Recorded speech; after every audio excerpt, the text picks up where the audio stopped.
साधी सोपी रेसिपी सिरीजमधला आजचा रेसिपी क्रमांक आहे 94। आज बनवते चटपटीत मसालेदार असं मसाला ताक। इथे मी अर्धी वाटी दही मिक्सरच्या भांड्यामध्ये घेतलं आहे।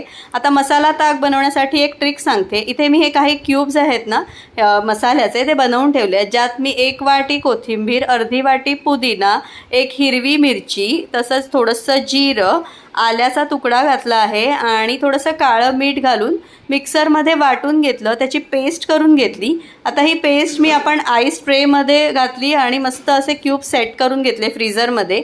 सेट झाल्यानंतर मी एका एअरटाईट कंटेनरमध्ये हे क्यूब्स काढून ठेवले आहेत आणि हे फ्रीजरमध्ये ठेवून दिलं। त्यामुळे जेव्हा केव्हा आपल्याला हे मसाला ताक बनवायचं असतं तेव्हा आपण आयत्या वेळेला हे वापरून अगदी झटपट मसाला ताक बनवू शकतो। प्रत्येक वेळेला आपल्याला ते वाटण करण्याची गरज नाही। नक्की करून बघा, ही ट्रिक उपयोगी पडते।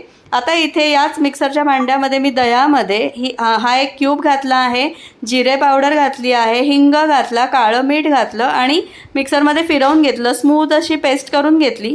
ही हवं तर तुम्ही गाळून घेऊ शकता। मी डायरेक्ट भांड्यामध्ये हे ओतून घेतलं। ह्याच्यात दुप्पट मी पाणी घातलं आहे। पाण्याचं प्रमाण तुम्ही तुमच्या आवडीनुसार ठरवू शकता, कन्सिस्टन्सी कशी हवी असेल त्याप्रमाणे। इथे आणखी एक मसाला क्यूब मी घातला आहे। आता तो छान असा विरघळवून घ्यायचा।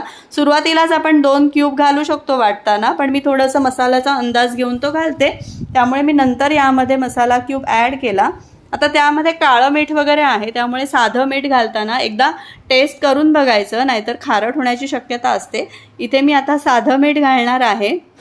थोडंसं अगदी चिमूटभर साखर घालायची, चव खूप छान येते त्यामुळे। आणि त्यानंतर चाट मसालासुद्धा घालायचा। आता तुम्हाला कसं चटपटीत किंवा तिखटाचं प्रमाण हवं असेल त्याप्रमाणे मसाले तुम्ही त्याची क्वांटिटी ठरवू शकता। मी इथे खूप छान असं चटपटीत होण्यासाठी वरून थोडासा चाट मसाला घातला।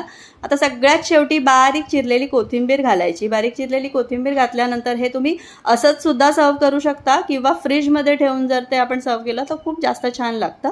त्यामुळे अशा झटपट प्रकारे बनणारं हे मसाले ताक नक्की करून बघा। खूप सुंदर रेसिपी आहे, उन्हाळ्यामध्ये उपयुक्त आहे। मी सांगितलेली जी मसाला क्यूबची ट्रिक आहे ती नक्की वापरा, खरंच उपयोगी ठरते। आणि अशा प्रकारे बनलेलं हे ताक खूप उत्कृष्ट बनतं। नक्की करून बघा। कशी वाटली रेसिपी मला कमेंटमध्ये कळवा।